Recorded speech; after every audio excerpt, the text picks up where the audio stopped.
জয় গোপাল। বড়দের আমার প্রণাম এবং ছোটদের আমার ভালোবাসা জানিয়ে গোপালের নির্দিষ্ট চ্যানেলে আজ আপনাদের সঙ্গে আরও একটি ভিডিও শেয়ার করছি। আর আজ যে ভিডিওটি গোপাল সোনার যে লীলা কথা আপনাদের সঙ্গে শেয়ার করব, এটা বৃন্দাদেবীর থেকে যে আমি বৃন্দাদেবীর মানে মঞ্জুরিগুলো তুলছি সেটা দেখে হয়তো আপনারা কিছুটা অনুমান করতে পেরেছেন। আর আমি কিন্তু ভিডিওটা টেনে দিয়েছি বলেই এরকম হচ্ছে। আমি আস্তে আস্তেই বৃন্দাদেবী মঞ্জুরিগুলো মানে তুলে নিয়েছি বৃন্দাদেবীর কাছে অনুমতি নিয়ে গোপু শোনার জন্যে। তো আজ যে লীলাটি আমি শেয়ার করব, এরকম একটা ভিডিও আমি আজকে শেয়ার করব আপনাদের সঙ্গে, আমি কালও ভাবিনি আর এটা আমি ভাবিও নি। তো আমার অনেকগুলো বৃন্দাদেবীর গাছ হয়েছে, এত সুন্দর হয়েছে বৃন্দা গাছগুলো, তো খুবই সুন্দর হয়েছে। এর আগে আমার বাড়িতে এত সুন্দর গাছ আমি অনেক বছর মানে হয়নি আমার, তো ভালোই হয়, কিন্তু এবার একটু বেশি সুন্দর হয়েছে গাছগুলো। তো অনেকগুলো প্রায় 10-12টা মানে বৃন্দাদেবীর গাছ আছে। যতগুলো মাটির টব আছে সব গাছে বৃন্দাদেবী মানে টবে বৃন্দাদেবীই লাগানো। তো এত সুন্দর মঞ্জুরি হয়েছে, আমি মাঝখানে ভেবেছিলাম যে ওগুলো একটু মঞ্জুরিগুলোকে ছিঁড়ে ফেলবো, কারণ গোপু সোনাকে আমি দেই, তো কত ছিঁড়বো, তো কত দেবো, ছিঁড়ে ফেলবো।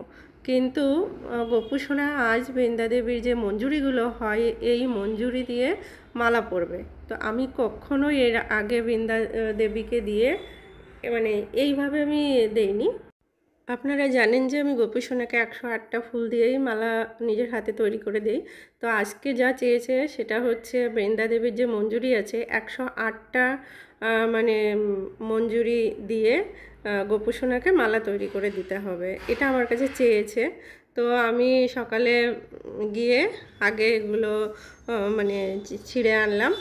আর এটা মালবেরি গাছ, একটা তো ধরতে গিয়ে পড়েই গেল, আর 4টে হয়েছিল, পেকেছিল। ওই মালবেরি গাছটা অনেক মালবেরি হয়েছিল, এখন সিজন নয় হয়তো, তো একটু কমে গেছে, ছোট ছোট হয়েছে, গোপু সোনাকে দিয়ে দেবো।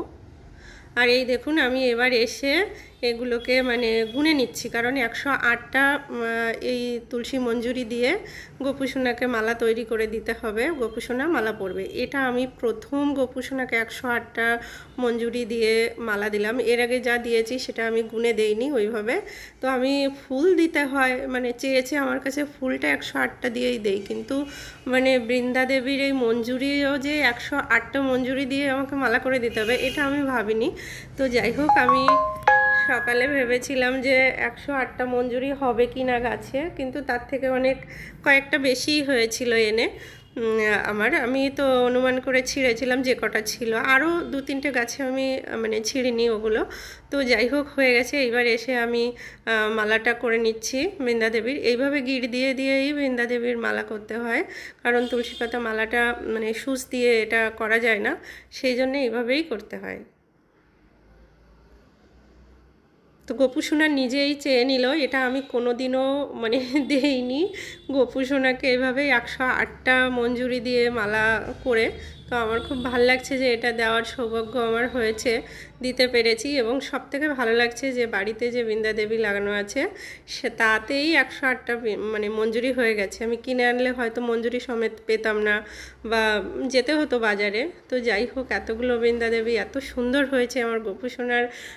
হয়তো সব বৃন্দাদেবীর মঞ্জুরিগুলো গোপু সোনার গলায় মালা হয়ে মানে পড়তে চেয়েছে, সেই কারণেই হয়তো গোপু সোনার বাগানে এসে হয়েছে আর গোপু সোনার মানে গলায় এইভাবে মালা হয়ে গেল। তো সত্যি বলতে এটা যে ঘরেই গোপাল আছে না কেন, যেদিন যতটুকু সেবা হয় সেটা গোপাল সোনার ইচ্ছাতেই হয়, এবং আমার সাথেও তার মানে ব্যতিক্রম হয় না। আমার থেকে যেমনভাবে সেবা নেয় আমি তেমনভাবেই সেবা দেই। আমার প্ল্যানিং করে খুব একটা গোপাল সোনার সেবা করতে আমি পারিনি, মানে যবে থেকে গোপু সোনা এসছে যে আমি এটা রান্না করব, এটা দেব বা এইভাবেই চলবো, এইটা দেব না, এই ডিসিশানটা কখনোই থাকে না। আর দেখুন মালাটা আমার হয়ে গেছে। তো আমি একটা চেয়ারের সঙ্গে বেঁধে নিয়েছিলাম, সেটাকে আমি মিডিল বরাবর একটু এখানে কেটে নিলাম সুতাটা।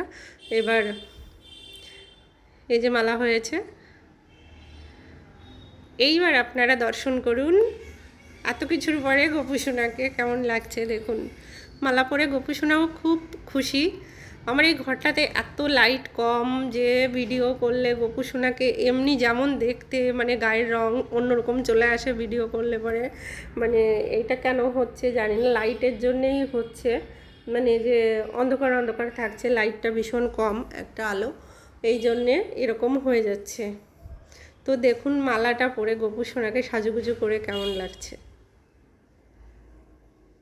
সত্যি আমার এত ভালো লাগছে। সকালে আমি আগে স্নান করে গোপু সোনার বালক ভোগ দেওয়ার পরেই আমি ছাদে গিয়ে সব মঞ্জুরিগুলো নিয়ে এসেছি, এনে তারপরে গোপু সোনার জন্য মালা তৈরি করে তারপরে আমি ভোগ রান্না করতে গিয়েছি। তো ভোগের ভিডিও আর করতে পারিনি, লাস্টে ভোগ রান্না করে গোপু সোনাকে ভোগ দিয়েছি যখন, সেটা আর আমি মানে ভিডিও করার মতো সময় পাইনি, সে কারণেই আমার ভিডিও করা হয়নি। তো গোপু সোনাকে দর্শন করুন কেমন লাগছে গোপু সোনাকে।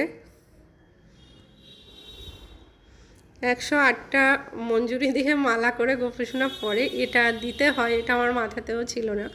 যাই হোক, এবার বুঝলাম যে মাঝে মাঝে এটাও দিতে হবে।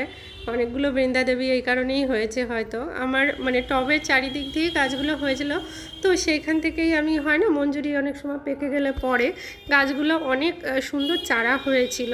তো সেটা আমি থেকে যতগুলো মানে মাটির টব আছে, আরও কিছু কিনে এনে মাটির টবে যতগুলো টব আছে বড় বড় টবে আমি মানে চারাগুলোকে লাগিয়ে দিয়েছিলাম। এত সুন্দর হয়েছে কি বলবো। আর এই জন্যেই হয়তো মানে এইরকম হয়েছে। আর আমি ভেবেছি যে চারাগুলো হয়েছে যখন, তো গোপাল সোনার বাগানের মানে বৃন্দা দেবী, আর আমি এগুলোকে মারবো না, তো আমি তার জন্য অনেকগুলো টবে লাগিয়ে দিয়েছিলাম যতগুলো হয়েছিল, এখনও আছে চারা। এবার গোপু সোনাকে দর্শন করুন। মালাটা পরে কেমন লাগছে গোপু সোনাকে আপনারা অবশ্যই জানাবেন কমেন্ট করে। আপনাদেরও যাদের বাড়িতে এত বৃন্দা দেবী আছে এবং গোপু সোনা আছে, রাধা মাধব আছে, আপনারাও মালা তৈরি করে দেবেন গোপু সোনাকে। তো গোপু সোনা খুব খুশিই হবে মালা তৈরি করে দিলে। আর আপনারাও গোপু সোনাকে খুব ভালোবাসবেন, গোপু সোনার খেয়াল রাখবেন, আর গোপু সোনার সেবা করবেন। আপনারা যে যেখানেই আছেন সবাই খুব খুব ভালো থাকবেন, সুস্থ থাকবেন। আজ এই পর্যন্তই, কথা হবে পরবর্তী আরেকটি ভিডিওতে। নমস্কার।